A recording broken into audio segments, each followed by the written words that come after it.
And our final learning block today, we're really excited to be able to have Joe Vercellino join us as our final featured speaker of the day. And we are going to introduce Joe, but I just want to let you know how this final learning block will take place. Joe is going to give his talk, and then afterwards, we're going to head immediately into our breakout rooms to process the entire day, as well as Joe's talk, using the Sum It Up tool that we talked about earlier today. So we'll share that just before we go in there. Then we'll come back for the last 15 minutes to do our drawings and prizes giveaway, as well as to sum up and put closure on the day. So without any further ado, let me go ahead and introduce you our final featured speaker, Joe Vercellino. Joe is a guy who specializes in worth-infusing performances and speaking in schools nationwide. He challenges the world of education by placing the spotlight on identity, worth, and how they influence everything from school violence, teen anxiety and depression, all the way to teacher turnover. Throughout the year, Joe and his students actually travel together, and they speak and perform at schools and conferences with his program, the Lionheart Experience. This is a school assembly that's designed to infuse young people with a sense of self-worth and purpose. And today, we're excited to have Joe Vercellino join us to do just that with each of us. So join me in welcoming Joe Vercellino to the Teacher Wellness Summit. Hey, it's great to see everyone. So happy to be here. I'm the guy from the chat. I love the chat. I don't know if you guys just haven't warmed up your fingers yet today, but during my talk here, during my talk here, I need everyone to kind of warm up their fingers because I want to hear from you. I want to hear from you, and I want to see some things during the talk. I want to know when I'm talking, if you're like, hey, yes, this is me, or like, what are you talking about? That's crazy. It has nothing to do with me. It cannot relate. What are you doing here? When I was listening to Scott's presentation, I was like, when he came up with the book list, I started feeling a little intimidated. I'm like, man, I don't know if I've read enough books to be speaking at this summit. Did anyone else feel that way? When you're like, when you see a big wall of like books, you're like, obviously, I'm a teacher, like, leaders are readers. So I'm like, there's obviously going to be one book in there that I've read. And I'm like, oh my gosh, I don't know if I've read any of these. So super happy to be here just to kind of go over that again. My name's Joe. I've been a teacher for the last 10 years in inner city Detroit. And I've actually been friends with Gary for about 10 years. And Gary, I want to give you a little bit of a shout out here because I met you when I was just a little itty bitty teacher, and had you come and visit my inner city Detroit music classroom to have you come in and give me some feedback. And you've always been such a great friend, a great mentor. If you guys have not checked out Gary Aboud's TED Talk, it really changed some things for me as a teacher. There was this one line that Gary said. It was so good. I'm bragging on you for a second, Gary. All right.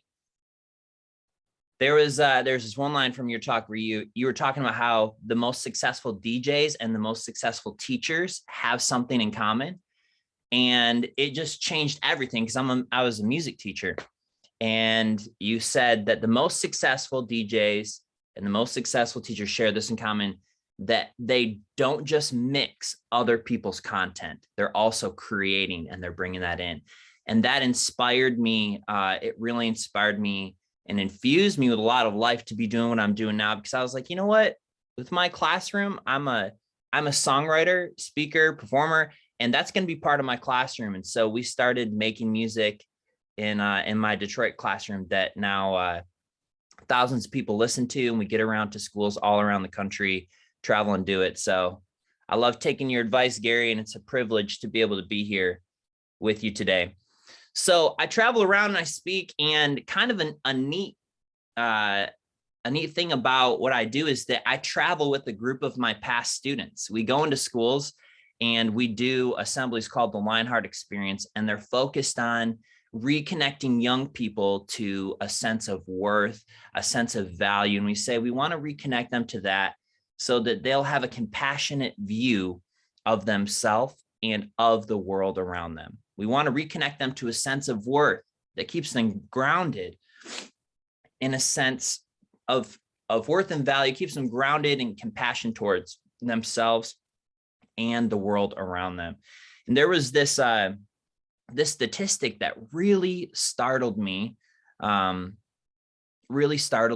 was an article, and they were referencing some statistics from 2020, August 2020, that the teen suicide attempt rate for, so like emergency room visits for teen suicides for young girls, that it went up by 50%.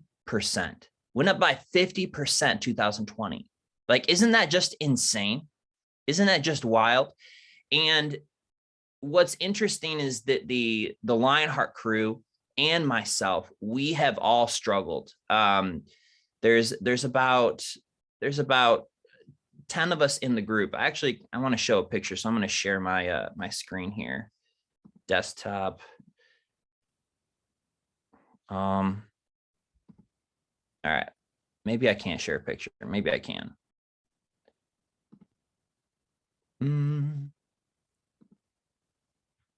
Well, it's not letting me share, Gary. I'll have to pull it up on my phone then. That's okay. But we've I just wanted you to get a visual of the team. So we've got this group of people, the Lionheart crew, and all of us have struggled with our mental health, anxiety, depression. Even for myself, Gary was with me in a time where I appreciate that, Gary. I'll send it in just a second. Where I was really lost in anxiety and depression. And when we look at a stat like that, you know, like suicide attempts going up by 50%, the Lionheart crew and I, when we look at that, we don't just say like, what's going on? We say, we're losing our sense of worth. We're losing our sense of worth. And it's not just a kid thing. It's an everyone thing. It's a teacher thing, that we constantly feel like we're losing our sense of worth. And we were just at a school this last week. It was a school called Pioneer here in Detroit. And one of the assemblies that we did was for an entire auditorium of, there were like 300 Middle Eastern, beautiful, intelligent women, and they're all in there, and, you know, they're covered. And I got up to speak, and I'm like, what am I doing? What am I going to be able to do that's going to connect with this room? Because I'm not going to be able to connect culturally. Our life experiences are totally different. I'm just this random white dude up here. But what I can do, and what I'm really good at, and what I want to do with you today, is I want to connect with you on the basis of your humanity. Gary Booth said this one time to me. He said, you know, teaching is kind of like the ultimate human profession. And sometimes we can get lost in our roles and in the stresses of the school day and in evaluations and lesson planning, and just kind of forget that we're dealing with people that have worth and value.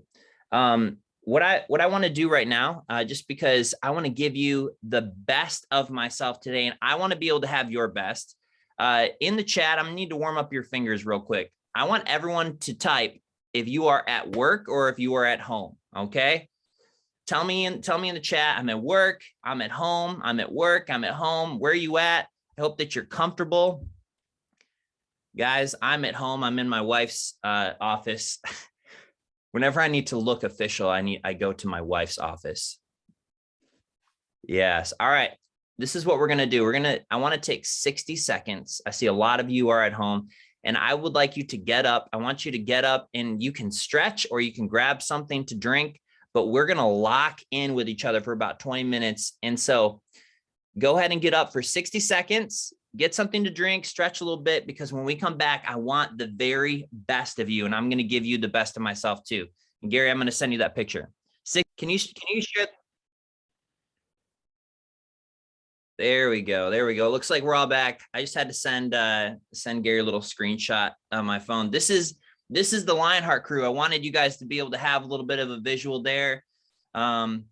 This is pretty much the whole group, and we've been together. My son is up there at the top. His name's Eli. He's 5 years old, and we travel around and we do these assemblies, and it's just such a privilege. So I speak, but we also have visual art, and it's kind of hip hop infused.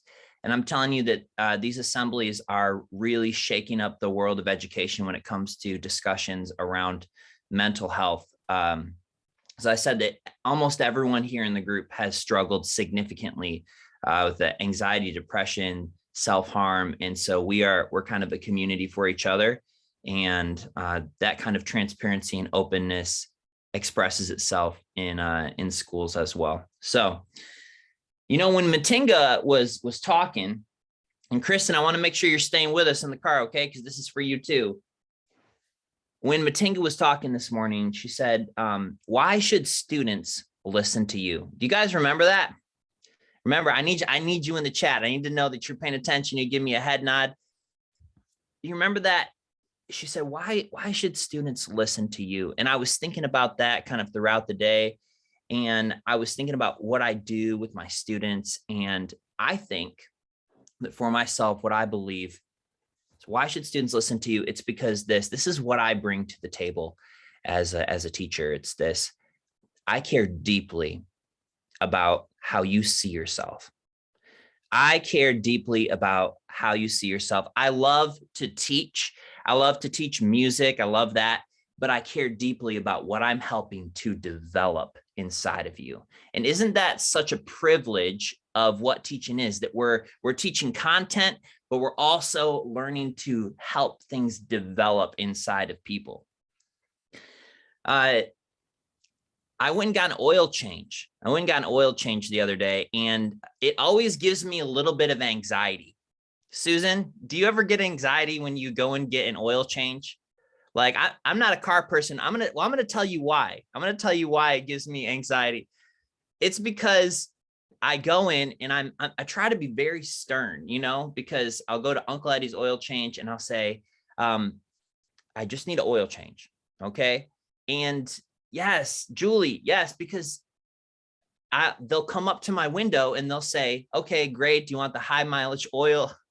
And then they say, just like Julie said, they're going to try and sell me on everything, you know, or Tiffany said, they always want to replace my filter, you know, and I don't know anything about cars. So I can't tell them that they're wrong.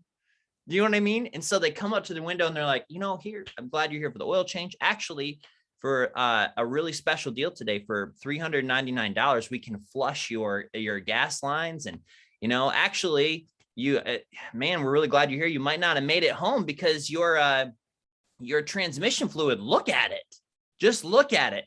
And they'll bring all these things up to me. And I'm like, oh my gosh, how do I just say no to all these things? Because I'm not going to be able to have everything done today. I'm not going to be able to afford it. And listen, our time together here at the summit, it can feel a little bit like that, can it? Man, I got to do everything. I'm going to have to go back to my classroom. I'm going to have to go back to my home. I'm going to have to go back to my small business. I'm going to have to go back to this friend group or this student group that I oversee. And I'm going to have to do everything. I'm going to have to overhaul everything. It's going to be the transmission fluid and the filter. And do you know what I'm saying? It can feel a little overwhelming. And I want to encourage you today. I want to encourage you that maybe just one thing that you can take away. And I'd love to be able to give you one thing today. And I want to help to reconnect you to a sense of worth and value and what you bring to the table, not just in your classroom, but also in your home, not just in your home, but also your small businesses, because I know that we're not making much money out here in teaching. And so everyone's got something on the side that we're doing. I want you to be the best version of yourself.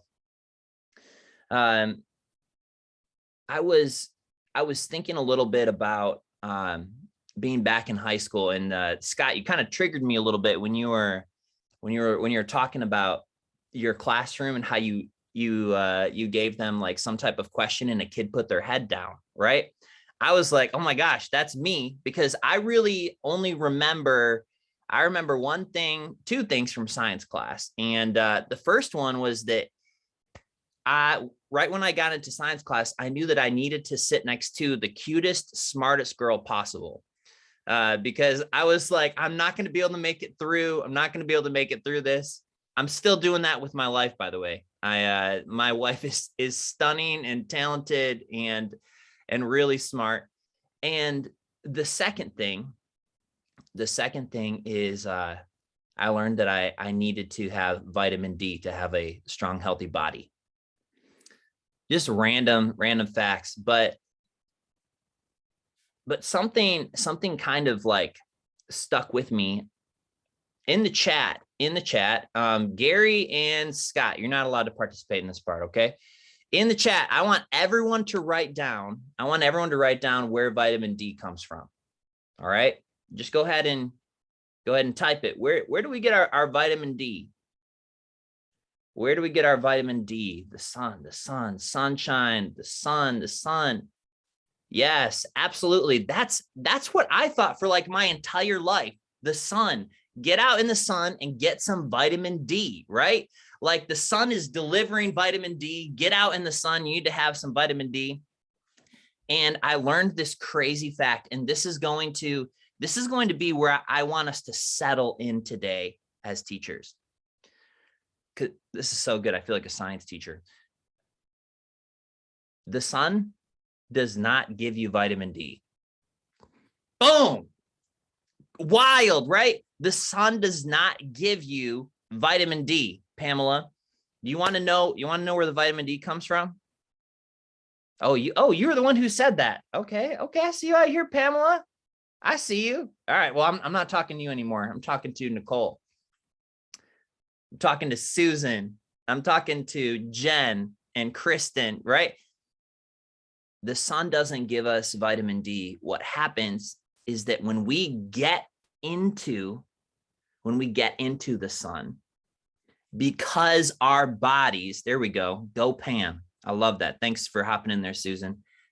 When we get into the sun, our bodies, like our amazing bodies, know that they're in the sun, and our body starts to produce vitamin D.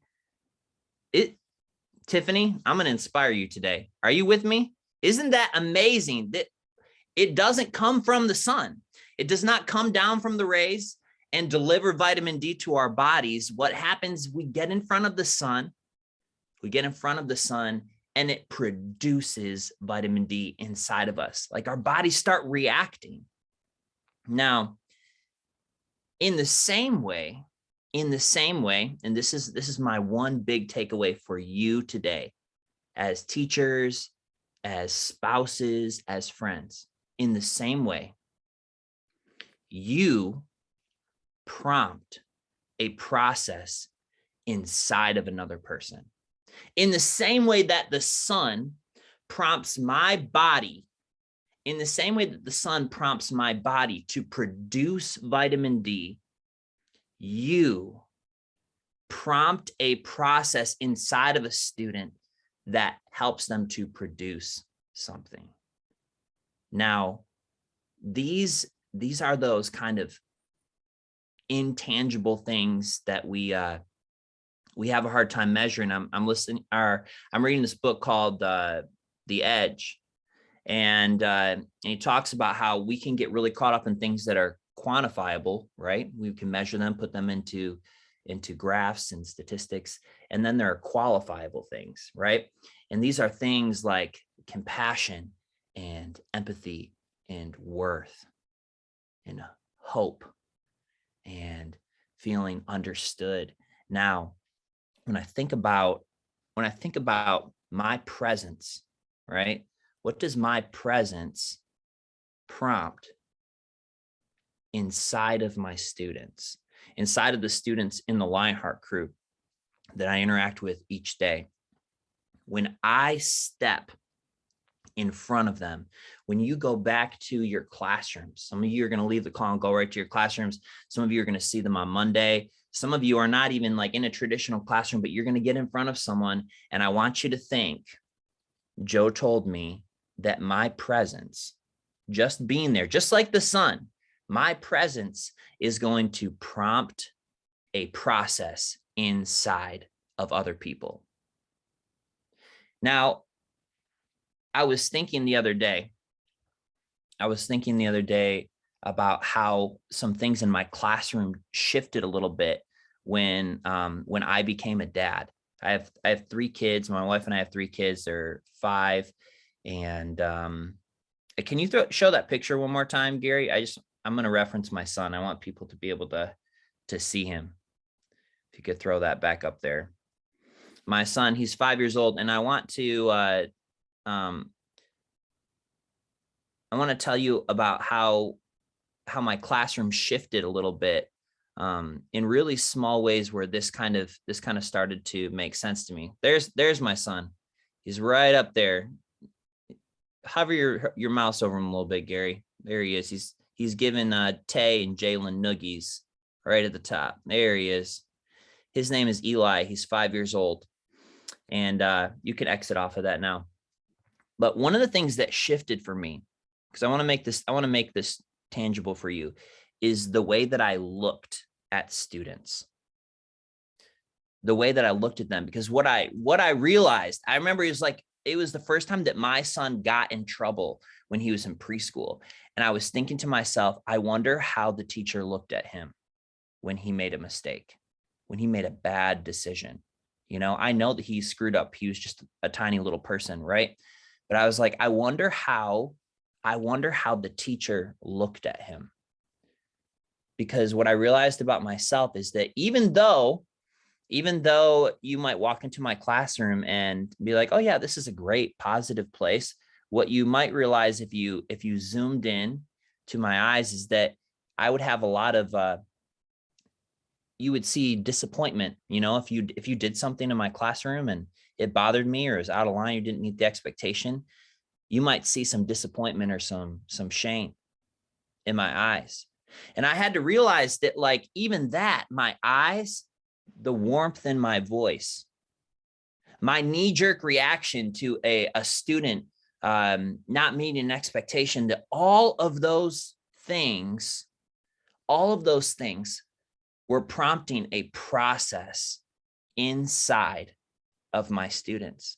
And it happens inside of my kids, and it happens inside of my wife, because all of you, you're going to go back, and your presence, I want you to walk away with this, your presence, you standing in front of them, the way that you talk, what's in your eyes when you look at them, the warmth of your voice when they expect you to be harsh with them and you're not. Those things prompt a process inside of students. And we begin to see the development of those kind of intangible things that we can't put on a graph, and we can't put it into a spreadsheet, but it's those things that make the biggest difference in our classrooms, don't they?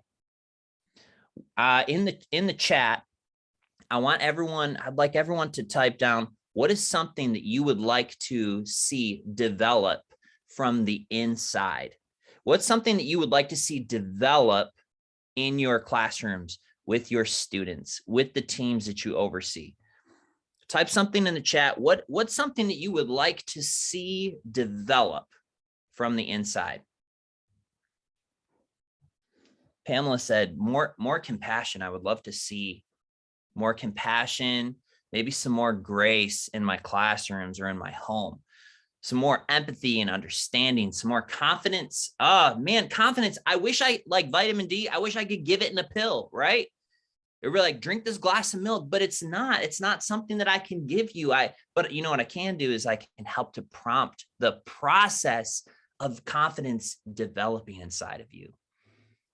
People helping each other, being more patient, empathy, more understanding and kindness. I love that. But what's interesting is that these are all things, listen, these are all things that develop from the inside. They develop from the inside. Appreciate that head nod, Pamela. I know that you're with me here. Yeah. And it's our presence. It's our presence as teachers. It's our presence as a husband or a wife or a friend. It's our presence as a business owner. It's our presence as a brother or sister that prompts the process of that development inside of a young person. And sometimes it just comes back to, like Matinga was saying, why do students need to listen to you? What do you bring? And if you're a teacher and you're thinking to yourself, like, man, I'm just really struggling in my profession right now. I want to take you back. I want to take you back to the understanding that your presence, that showing up each day in front of that group of people, that speaking in a warm tone that they might not be used to at home, or having eyes when you look at them, eyes of belief. I'm thinking about like being in Scott's science class where, it'd be nice to have students look at each other with eyes of belief. You can do this. Let's start with what because then there's the words, and then there's this, and there's what comes out of your mouth. I want to land this with a story. Okay, this is the last story I want to be able to share with you guys that really illustrates the power of just your presence prompting a process. You can look this up, but there was this doctor, and he was in charge of babies that were born prematurely. So when my son was born, Eli, he was in the NICU for a while because he came out early. And when you come out early, there's a reason why you need to stay inside your mom for 9 months, because if you come out early, you're underdeveloped, right? And when you walk into a NICU, if you've ever been in one, it's very calm, and there's lots of beeping, and there's lots of tubes, and some babies have, like my son, he had a light over him for a long time, and they're hooked up to things, and some babies are inside of plastic tubes, and some have been there for months, some for weeks, some for days. And this doctor, he said, he was like, we need to find a way to be able to get these babies healthier quicker. And you can check this out, you can Google it, but the doctor was like, he went to his staff and he said, we're going to do a science experiment, and we're going to hold these babies for 20 extra minutes a day, and we want to chart it. And so they were like, we're going to hold the babies. We're going to do our standard care with all the babies in here, but we're going to stick around, and we're going to hold each one for 20 minutes more every day. And so they did this, and they recorded the results. And they came back together after a few weeks, and the doctor, he came to his staff and he said, you're never going to believe what happened. These babies, these underdeveloped babies that need help with their eating, that need help with their breathing, these babies grew 40% more than any other baby that has ever been in this NICU. Just by 20 minutes of us spending it with them. And it helped to develop their bodies. It helped to develop their minds. And I'd love for you to be able to all go from here and go back to your classrooms. And I know that you're going to feel like you need to have like the oil change and the transmission and the brake fluid and all the things. We need to do a whole overhaul, but I want to make sure that you all come back to this reality that just my presence alone is enough to be able to shift what happens inside of here to students. And I know that your students, they care when you say, I just care about who you are. I care about the world that exists right here. Identity, worth, and value. And that in itself is immeasurable. And any of the other things that we learned today in any of these trainings are just going to be icing on the cake. But being able to go to someone and say, I just want to help to develop something great, something beautiful inside of you is enough for us. Does that sound good?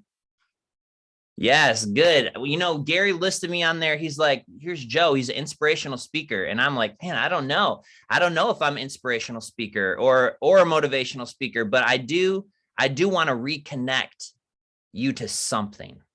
I do want to reconnect you to something of worth. And it's not, I don't want it to be like a long-term, I don't want it to be a short-term, like gas in your tank type thing. I don't want it to be like, like the flash paper there and gone. I want to be able to have it be something that you go from here and you're like, my presence is developing something inside of others. And that's a great thing. That's it for me, Gary. Joe, that's awesome. Thank you, Susan. I see your snaps. Very, very nice. I want to double check before we wrap up your talk. There was another slide that you sent me with a quote on it, and I wanted to make sure if you wanted us still to show that. Let me put it up here and you can talk about it. Hold on. I don't know what I sent you, Gary. I literally don't know what you're going to put up on the screen right now. Oh my gosh. Yeah, I told you this is how I was going to land the plane. Man, in teaching, the reason that I ended up in a therapist's office with depression and anxiety was because I was so focused on my output and I was so focused on what I do for a living. And this quote, I think about it all the time. Your greatest accomplishment may not be something you do, but it could be someone that you raise. And I think about that as a dad, obviously. But I also think about it with the students that I interact with in the Lionheart crew every day, that when you go back to your classrooms, your greatest accomplishment might not be something that you accomplish in your room, but it could be something that you develop inside of a little person. So, Gary, can I tell them how we can keep in touch? How I can keep in touch with them? Yeah, for sure. And Okay. we've got your contact information on the website already, but if you have something specific you want to share, go right ahead. Yeah, well, I just wanted to say that what I get to do with the past group of students with the Lionheart experience, we've probably seen about 100,000 students this year, and our specialty is doing performances in schools that prompt conversations around self-worth and value. And we do care deeply about how students and how educators see themselves. And so I was going to say that if you're interested in talking more, maybe having the crew and I come and visit your school. We travel all around. We were just in Minnesota a week ago, North Dakota a couple weeks ago. We would love to be able to get to your school. You can check out our website, thelionheartexperience.com. And I'd love to hear from you, and I'd love to get some conversations going. So you can also check out some of the music that has come from my students and I by searching the Lionheart Experience on Apple Music and Spotify. We just released a new song called Stay or Go. So good. So good. All separate words when you type them in on YouTube or Apple Music, the Lionheart Experience. But thank you so much for being great listeners. Thanks for hopping in the chat today, guys. I'm glad you got those fingers going, stretching them out a little bit, working them. Well, thank you so much, Joe. We so appreciate this message, and it's a timely one to kind of round out our day for sure. And we so appreciate it. We want to just give Joe some love. If you wouldn't mind sharing one thing that you took away in the chat while we get ready to head into our final stretch of our day here.